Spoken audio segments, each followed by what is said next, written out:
Hey, well, good evening. I was just about to get ready for bed and I checked Facebook. I don't always recommend checking social media before you begin getting ready for bed. However, it looked like an interesting conversation. Um, Evolved out of a comment I had placed between a few different gentlemen, and it brought up the issue of hell. And there was Christians and non-Christians kind of talking about it. And I want to speak to that issue for a second. Now, if you're a Christian, you might not know what to do with the whole idea of hell.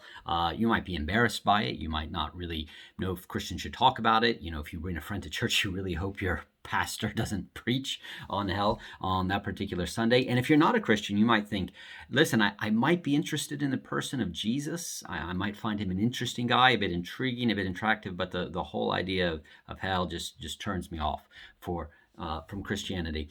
I just want to take a minute to speak to maybe one or two misconceptions I think people may have, maybe bring a word of clarity to the subject, because I find even people who've grown up in church, even people who've spent decades in church, still really struggle with this doctrine of hell. People who've been Christians even for many years don't entirely know what to do. It's like they know it's there, but they don't know why it's there. They don't know what it means. And though I don't think in the next 3-4 minutes I'll answer every question, maybe I can get the ball rolling. First of all, I think one of the biggest misconceptions, particularly here in the UK, but probably over in America as well, and through much of the West, is that many people object to the arbitrariness of it. In other words, it seems like the stereotype, the straw man, is sort of do this or die. You know, uh, God says, I want you to obey the Ten Commandments, or I want you to follow Jesus, or, believe, be baptized, or you go to hell. And for many people, it scratches their heads like, huh? It seems out of step. It seems unreasonable. It seems like, okay, do this or else. Here's Jesus. He's a really nice guy. He talks about loving your neighbor and being kind and feeding the poor. Well, that's all wonderful. That might attract me. But then there's this God above him who says, and if you don't follow him, I'll send you to hell. And presented like that, it's very arbitrary. And people have a knee-jerk reaction against it. I want to unpack it a little more because I think there's a few things people don't understand. You see, if I come up to you and I say, "Hey, my daughter made these chocolate chip cookies. I'd like you to have one." Now, maybe you like chocolate chip cookies, maybe you don't. Maybe you think about it. Maybe you're trying to go on a diet, lose weight. Smells kind of nice, but you've already eaten a meal. Should I? Shouldn't I? And maybe you'd consider it, much like some of you might consider Christianity. But then I say, but if you don't have one of these cookies, I'm going to take out a gun and I'm going to blow your head off. All of a sudden you're like, well, how is the one thing related to the other? Like maybe following Jesus is genuinely helpful or nice, or a lot of people don't understand the connection. It seems completely arbitrary. Let's repackage it for a second. People think that presenting hell is like having this big threat over a presentation of Jesus, and this threat is very unhelpful. Let's put this sort of conversation, though, in a different context. Let's say for most of your life, you've eaten, well, like a slob, like a standard Brit or American. You've eaten a ton of fast food, a lot of vegetable oils and sugars and processed carbs, and you're overweight, maybe borderline obese, and you get up into later middle age, and all of a sudden you go to the doctor, run some scans, run some tests, and he discovers you have something quite serious. I don't know, type 2 diabetes, maybe cancer of some sort, maybe something even worse. And the doctor sits down with you and says, listen, you have X, Y, and Z. Now, something can be done. I have a medicine. I have a cure. There's a surgery we can do to deal with this cancer, or there's a medicine that can deal with this diabetes, or, here, you need to cut out sugar and vegetable oil and, certain things, and your health will turn around, depending on the type of doctor, whether it's a medical doctor or a natural doctor, whatever. It doesn't matter. But you get the point. And the doctor sits down and tells you, now, if you don't take this medicine, or if you don't change your lifestyle, that thing inside of you, it's going to kill you, and you're going to die. Now, in that moment, how many of you would say, how dare you threaten me?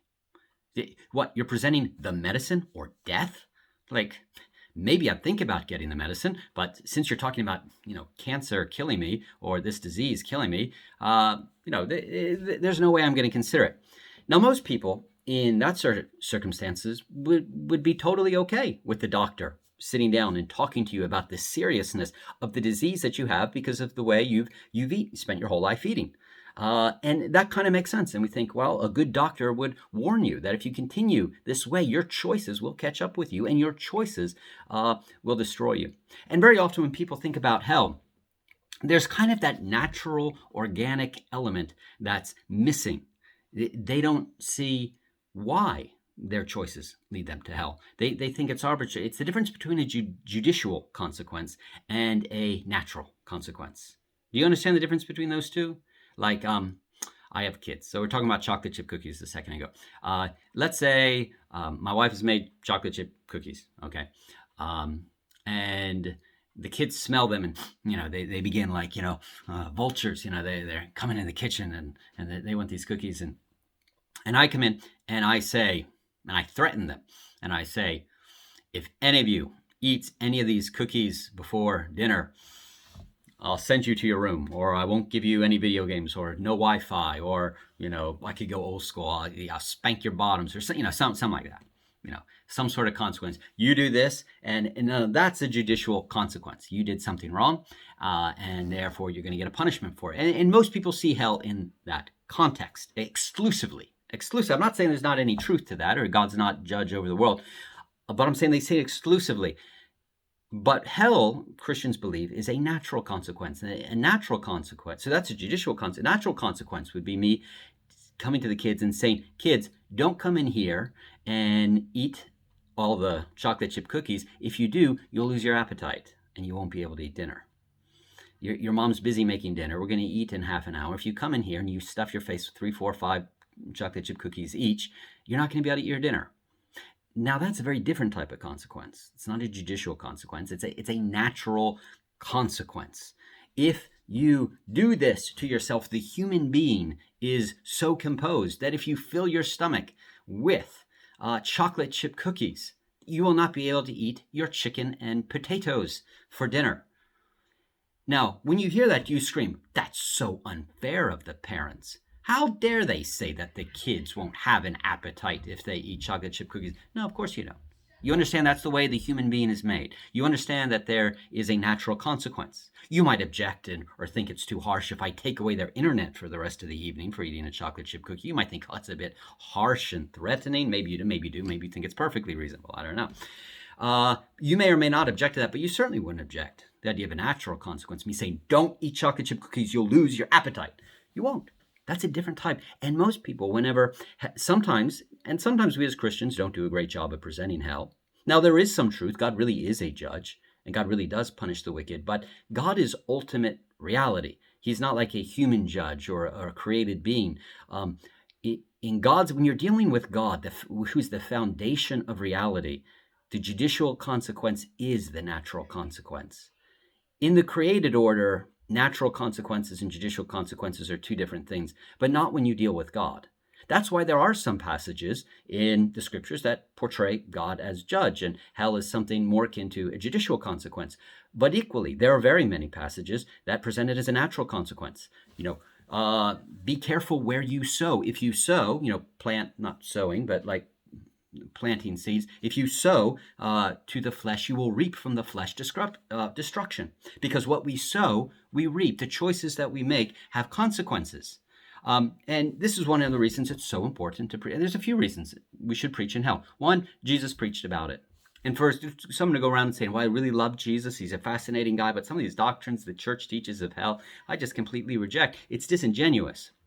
Because Jesus talked about it more than anybody. So he must have, and if you think, hey, Jesus was a really loving guy, there must be a really loving reason to warn people. Probably similar to the reason a good doctor might warn people.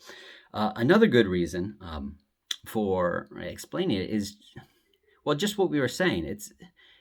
You need to warn people about the consequences of living for yourself.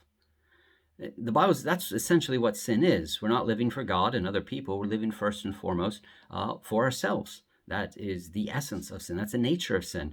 I think, probably no one gets this across better than Charles Dickens in A Christmas Carol, where Marley, remember the ghost of Marley in A Christmas Carol? He spends his whole life living for himself, and then when he appears to Scrooge, he's wearing these chains. These are the chains I forged in my life, and now I have to carry them. Okay.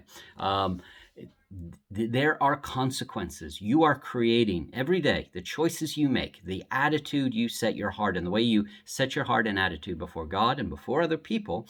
The way you set your attitude and therefore the way you go on to live is creating you to be a certain type of person. It is molding you and making you into such a way that you are sowing in this life and you will reap in the next. There are consequences to living to yourself, both in time, and we can see this in time. The person who lives with himself the whole life, when they get to be an elderly age, they're a certain type of person, and someone else who generously and kindly lives for the God who created them and for the people around them, it creates a different type of personality. Third reason why it's important to preach about hell. We live in a generation that calls for justice, and we hate it when the big billionaire or the government official gets away with it, when there's corruption in the business world or corruption in the government. We hate that. The doctrine of hell simply means no one gets away with anything. Hell's not the same for everybody. Hell is perfectly equivalent to the sins we commit in this life. There's no, on that day of judgment, no one's going to watch God, judge somebody according to their sins and say, that was a bit harsh, that really wasn't fair. Nope, everything will be laid out and said, this is what you sow, now this is what you must reap. These are the chains that you made in your life, now these are the chains that you're going to have to carry. Hell means no one gets away with anything. The bad guys, the corrupt politician, the bad guy who says, I lived my whole life exploiting people, crushing people, oppressing people, and I got away with it too. I did it my way. No, in the end, the man who thinks he did it my way and thinks he got away with it really doesn't. Hell's not the same for everybody. It's very different. It is very tailor-fitted in a way, and it is exquisitely and perfectly just.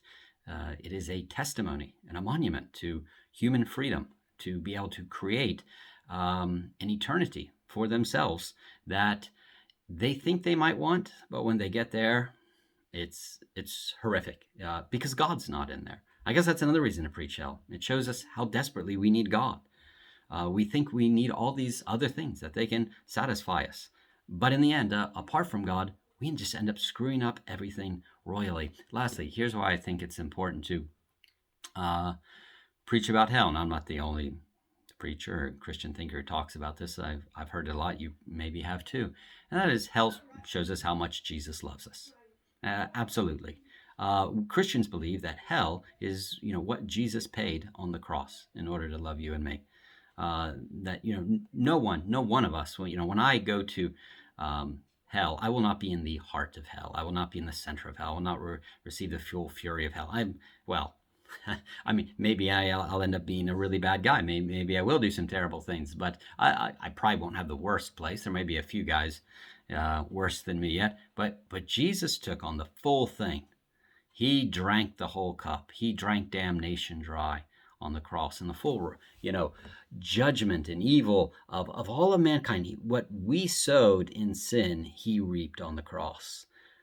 Hell and just the sobriety of that and the consequences that he got what we deserved so that we could get what he deserved. On the cross, there was a great exchange. The choices that I made that I should have reaped, he reaped them on the cross. And his righteous life, his goodness, I get to reap that completely undeservedly. If hell is perfect justice, then salvation is completely unmerited. It's completely merciful. It's completely given. It's completely gracious. There are probably more reasons than that to preach hell. Those are just a couple of things off the top of my head that I wanted to share. Hopefully it's been helpful for you. Feel free to leave comments. What are any further questions or objections you may have to the teaching of hell? Or maybe you're a Christian, and when people ask you about it, you have a certain way of explaining it or dealing with it. And I'd love to hear that. I'm trying to learn more about these things myself. So please leave a comment whether you agree or maybe you have some different thoughts. Good evening, and this is Joshua Jones signing off.